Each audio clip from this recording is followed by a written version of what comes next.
집에 들어가서 바리새인의 외식에 대해서 책망하시고 난 다음에 그 집에 나오셔서 제자들에게 하신 말씀 가운데의 일부분입니다. 많은 세상의 권력과 교권과 그리고 세상의 많은 일들, 그 가운데에서 일어나는 상황 가운데 믿음의 사람이 핍박을 받을 때가 있다. 핍박을 받을 때가 있다. 여러분, 핍박 없는 그러한 믿음은 아마도 없었을 것입니다. 어떠한 연유로 친구들하고 대화하다가도 툭툭 던지는 그 한마디 속에 예수 믿는 그 믿음을 정죄하기도 하고, 친척들이 명절 때 모이면 그 명절 속에 은연중에 믿음 생활하는 이들에게 던져지는 그 한마디 한마디가 여러분의 마음을 때로는 아프게 하기도 하고, 때로는 반박하기도 하고, 때로는 분노하기도 하고, 그런 마음이 들어갈 때가 아마 분명히 있을 것입니다. 핍박 없는 신앙생활이 없습니다. 당연합니다. 이 핍박을 당할 때에 어떻게 해야 되는가? 오늘은 특별히 이 힘 있는 자들, 교권주의라든지 아니면 권력 있는 자들이라든지 이런 다양한 세상의 핍박자들이 우리를 핍박할 때 우리는 과연 어떻게 해야 되는가? 그 말씀을 우리에게 깨우쳐주고 있습니다. 그런데 오늘 본문 11절에 보니까 어떻게 이야기합니까? 그때에 그들 앞에서 무슨 말을 어떻게 해야 할 것인지 염려하지 말라 하고 이렇게 소개하고 있습니다. 왜냐하면 핍박을 하는 자들을 정녕 두려워할 것이 아니라 정녕 우리가 두려워할 것은, 거룩함을 가지고 두려워할 두려움의 대상은 핍박자들이 아니라 하나님이라는 것입니다. 영벌이냐 영생이냐, 이것에 대한 모든 결론과 심판을 하시고 계시는 하나님을 두려워하는 것이, 이게 진짜 두려움이지 그들을 정말 두려워할 것이 아니라는 것입니다. 살고 죽느냐, 이 문제는 바로 이 문제를 궁극적으로 가지고 계시고, 그리고 심판의 그 모든 일들을 행하시는 하나님을 두려워해야 한다는 것입니다. 오늘 이 시간에도 사실 세상 일들은 두려워할 것이 아닙니다. 오늘 우리가 부딪히는 모든 일들, 어떤 환경, 어떤 상황, 오늘 누구를 만난다 할지라도 그 모든 것들, 세상을 두려워할 것이 아니라 알고 보면 세상이 우리를 두려워해야 할 것입니다. 초대교회도 그랬고요. 왜냐하면 하나님을 믿는 사람들, 심판자, 그분을 믿는 자들이 아닙니까? 그러므로 우리가 가져야 될 이 태도는 두려워하지 마라. 다른 말로는 오늘 11절에 핍박당할 때마다 염려하지 마라. 무슨 말을 해야 될지 염려하지 마라. 그 염려할 그러한 상황들이 아니라는 것입니다. 유대인들의 이 속에서는 이 회당은 굉장한 그들의 중심입니다. 그리고 예배, 교육, 율법, 이 모든 것들, 범한 자들을 재판하는 장소입니다. 뿐만 아니라 법정으로 소개한다면 오늘 정사 잡은 이 권세 잡은 이 세속적인 권력을 가진 자입니다. 그러므로 막강한 힘이 있는 그런 상황이죠. 그런 환경 속에서도 끌려가더라도 두려워하지 말라는 것입니다. 그럼 그들이 왜 그렇게 핍박을 하는가? 하나님을 알지 못하는 세상이 왜 핍박하는가? 당연합니다. 가치관이 다르기 때문에 그렇다는 것입니다. 그들의 가치관과 그리스도인의 가치관이 다르다는 것입니다. 그래서 저 뒤에 19절로 가보면 그런 말씀이 나옵니다. 너희는 세상에 속한 자가 아니요 도리어 세상에서 나의 택함을 입은 자인 고로 세상이 너희를 미워하느니라. 진리를 선택하면 당연히 우리를 미워한다는 겁니다. 바른 길 걸어가면 바르지 않는 사람들은 당연히 손가락질한다는 것입니다. 당연히 핍박한다는 것입니다. 여러분, 오늘도 어떤 이야기, 어떤 상황에서 여러분의 마음을 아프게 하는 그런 찔러대는 이야기, 내가 예수 믿는다는 그 하나의 이유만으로 여러분을 아프게 하고 힘들게 하고 그런 일들로 결코 실망하지 않을 이유는 우리는 세상에 속한 자가 아니라는 것입니다. 세상에 속한 자가 아니니까 세상 사람들이 우리를 평가하는 그 가치관은 당연히 다를 수밖에 없다는 것입니다. 다르니까 그렇게 말하는 것입니다. 그러니 우리가 그 세상에 속한 그러한 이야기를 듣고 우리가 천국 속한 저와 여러분이 그것으로 인하여서 괴로워하거나 힘에 겨워하거나 그것으로 인하여서 낙심하거나 절망할 이유는 하나도 없다는 것입니다.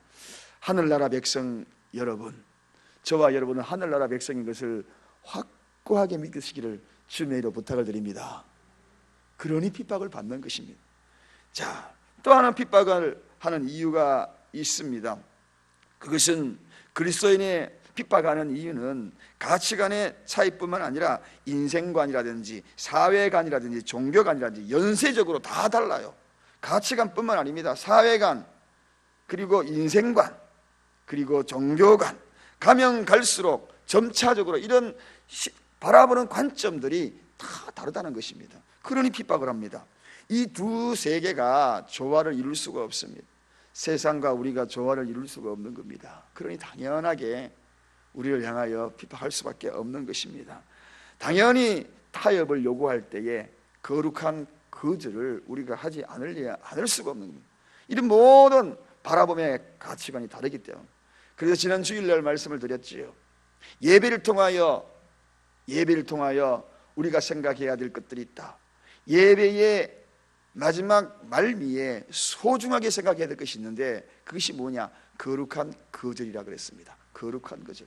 우리를 향하여 타협을 요구하는 세상 것들이 많다는 것입니다. 그럴 때 그냥 거절하는 것은 일반적인 양심의 거절이 아니라, 저와 여러분이 그런 마음을 가지고 거절했다면, 믿음을 지키기 위해서 우리가 거절했다면, 그 거절은 거룩한 거절입니다. 가치 있는 거절입니다. 멋진 거절입니다. 거룩한 거절로 끝나는 것이 아니라 거룩한 갈망으로 도전되어지는 것입니다. 그러므로 거룩한 갈망이 동시에 일어나는, 우리가 가지고 있는 이 거룩한 거절과 거룩한 갈망, 세상 사람들과 가치관이 다르잖아요. 종교관이 다르잖아요. 인생관이 다르잖아요. 그러니 당연히 우리를 향하여 핍박하는 것은 당연하다. 사랑하는 여러분, 오늘도 우리의 발걸음을 옮겨 나갈 때마다 그런 일을 당하더글랑 우리가 이 말씀을 꼭 기억하십시오. 그러면 우리 마음에 큰 위로가 있을 것입니다. 내가 거절하는 이 거절도 거룩한 거절이에요. 내가 결론 내리고 마음으로 다지는 그 마음의 다짐은 거룩한 갈망이다. 천국 시민이 가지는 거룩한 갈증이요, 그 거룩한 갈증은 천국 시민이 걸어가는 발걸음이요, 그 길이 바로 좁은 길이라는 것입니다. 주님이 말씀하셨잖아요. 좁은 길로 가라고. 우리가 가는 길은 좁은 길인데 넓은 길로 가는 세상 사람들이 어떻게 이 좁은 길의 마음을 알겠습니까? 그러므로 당연한 그런 결과를 가져온다는 것입니다. 그러므로 우리가 가져야 되는 이 자세, 오늘 주님이 말씀하시는 이 말씀이 틀림이 없는 것입니다. 이 말씀이 우리 속에 딱 자리 잡고 있으면 어떻게 해요? 오늘 본문의 11절 뭐라고 합니까? 어떻게 무엇으로 대답하며 무엇으로 말할 것을 염려하지 말라. 염려하지 말라. 어떻게 해요? 무엇으로 대답하며 무엇으로 말할 것을 염려하지 말라. 핍박하고 세상 사람들이 우리에게 그런 말을 하는가, 아니면 그렇게 다가온다 할지라도 염려하지 말라는 것입니다. 왜냐하면 하나님이 원하는 길을 우리가 선택하고 있잖아요. 하나님이 걸어가라고 하는 그 길을 우리가 걸어가고 있지 않습니까? 그 길이 바로 좁은 길이 아닙니까? 그리스도인이 핍박을 받느냐 안 받느냐 하는 것은 하나님의 주권 아래 정해지기 때문에, 그것은 당연히 우리가 염려해야 될 것이 아니라 하나님의 염려거든요. 우리가 선택하는 것은 단지 거룩한 거절만 하면 되는 것이고, 단지 거룩한 결단을 하고 거룩한 갈증만 갖게 되면 거기에서 하나님의 문제이기에 하나님이 그 길들을 말할 것을 얘기하여 예비하여 주신다는 것입니다. 그러므로 여러분, 우리는 단지 도구로만 쓰이면 되는 것입니다. 그러니까 염려하지 말라는 거죠. 그때 우리에게 성령께서 지도할 것이라는 것입니다. 그게 바로 예배자의 특징입니다. 진정한 예배자가 되게 되면, 우리가 밖으로 나아가게 되면, 이 예배의 성공자가 되게 되면 성령께서 우리의 갈 바를 인도하여 주실 뿐만 아니라 말할 바를 가르쳐 주신다는 것입니다. 성령의 특징이 무엇입니까? 성령의 특징은 말할 바를 알려주시는 특징이 있습니다. 인도하여 주신다 그랬습니다. 바로 인도의 특징이 있는 것입니다. 사람의 발걸음만 인도하는 것이 아니라 내 입술에 인도함도 있는 것입니다. 참 놀라워요. 과거에도 친구들이나 아니면은 세상 사람들이 그때 물어봤을 때, 지금 생각해 보니까 제 입에서 어떻게 그런 이야기들이 나갔는지 모르겠어요. 적절하게 대답할 수 있는 담대함이 어디서 그렇게 나갔는지 모르겠습니다. 여러분도 그런 걸 못 느낍니까? 복음을 지나가다 느낄 수 있습니다. 그런 다양한 방법 속에 성령께서 일러주셔요. 성령께서 말할 바를 가르쳐 주신다는 것입니다. 그러므로 오늘도 친정으로 가면 안 믿는 사람이, 안 믿는 가족들이 말하면 내가 무슨 말을 할까 염려하지 마시고, 시댁에 안 믿는 집안에 모일 때마다 그때 가면 또 내가 오늘 무슨 말을 할까, 예수 믿는 것 때문에 또 뭐라고 말할 텐데 무슨 말을 할까 염려하지 마십시오. 성령께서 그때 직관적으로 우리의 입술을 주관하여 주실 것입니다. 생각을 지배하여 주실 것이고 그때 말할 바를 가르쳐 주신다는 것입니다. 그렇습니다. 여러분, 우리가 스데반의 이야기를 합니다. 스데반은 참 이상합니다. 성령이 아니하고 씨는 어떻게 그렇게 이야기할 수가 있겠습니까? 돌에 맞아 죽어가면서도 주여 저들의 죄를 저들에게 돌리지 마소서. 이게 본심이겠습니까 여러분? 어떻게 이렇게 이런 이야기가 그의 입에서 나오겠습니까? 아야 돌 맞으면 아야 그러잖아요. 나 죽네, 나 살려달라, 돌 그만 던져라, 돌 그만 던져라, 이렇게 이야기해야 될 것 아닙니까? 그런데 스데반을 향하여 돌 던지는 그들을 향하여 스데반의 얼굴은 오히려 더 빛이 났습니다. 빛이 났다 그랬습니다. 얼굴에서 환하게 빛이 났다 그랬습니다. 성령이 임하면 얼굴에 빛이 나는 것입니다. 할렐루야. 성령이 임하면 돌 던지는 자들 향하여서 빛이 나는 거예요. 그 얼굴을 보고 많은 사람이 두려워했다 그랬습니다. 성령이 임한 자에게 그의 입에서 쏟아지는 말이 무엇이었습니까? 주여 저들의 죄를 저들에게 돌리지 말라, 이렇게 이야기했잖아요. 그 이야기로 그 현장에 있었던 바울이 나중에 회심한 그 결과에 가장 큰 이유가 된 겁니다. 다메섹 도상에서 예수 그리스도를 빛으로 만났던 그가 이미 빛을 본 겁니다. 그 빛을 바라본 거예요. 스데반의 얼굴에서 빛을 바라본 거예요. 성령이 임한 자의 빛을 바라본 거예요. 그 말에 얼마나 찔렸습니까? 그 말에 찔렸다 그랬습니다. 사람의 말이 찔리는 거예요. 성령이 임한 자는 준비되지 아니한다 할지라도 함께하는 그 말, 죽어가면서도 던졌던 그 한마디에 사람들의 마음이 찔리는 것입니다. 그 빛을 보는 것입니다. 그러므로 무엇을 향하여 두려워하지 말라. 사도행전 4장 8절로 가보면 거기에 베드로와 요한의 이야기가 나옵니다. 공회 앞에 끌려갔습니다. 끌려가가지고 잡혀가가지고 그들이 한 말이 있습니다. 그들도 담대히 이야기합니다. 하나님 앞에서 너희 듣는 말이 하나님 말씀 듣는 것보다도 옳은가 판단하라. 우리는 보고 들은 것을 말하지 아니할 수가 없노라. 이렇게 그냥 보고 들은 것을 말하지 아니할 수가 없노라. 지금 공회에 잡혀가가지고, 과거에 베드로는 예수님이 잡혀가는 모습만 봐도 멀찍이 있다가 3번이나 예수님을 저주하고 도망으로 갔던 그 자가 아닙니까? 그런데 이 성령, 마가의 다락방에서 성령을 경험하고 난 다음에 성령이 그의 입술을 주장하여 주심으로 그가 이제 담대하게 쏟아놓습니다. 내가 보고 들은 것을 이야기하노라, 담대히 이야기하노라 하고 그들에게 당당하게 외칩니다. 어디에서? 공회에 잡혀가서도 그렇게 이야기하는 것입니다. 이런 힘이 어디에 나오겠습니까? 이런 놀라운 고백이 어디에서 나오겠습니까? 그것은 다른 것이 아니라 그의 입술을 주관하는 그 무엇에 힘이 있다는 것입니다. 그 무엇의 힘이 무엇이겠습니까? 성령인 것입니다.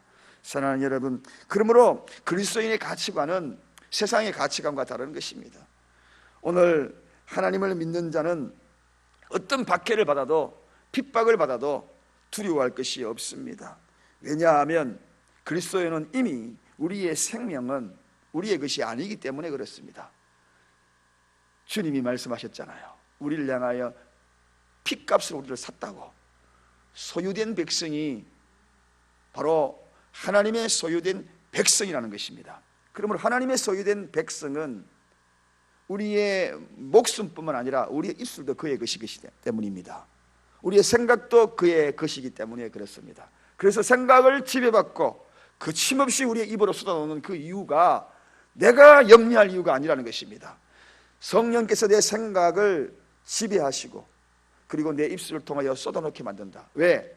우리는 그의 것이고 그의 소유이기 때문에.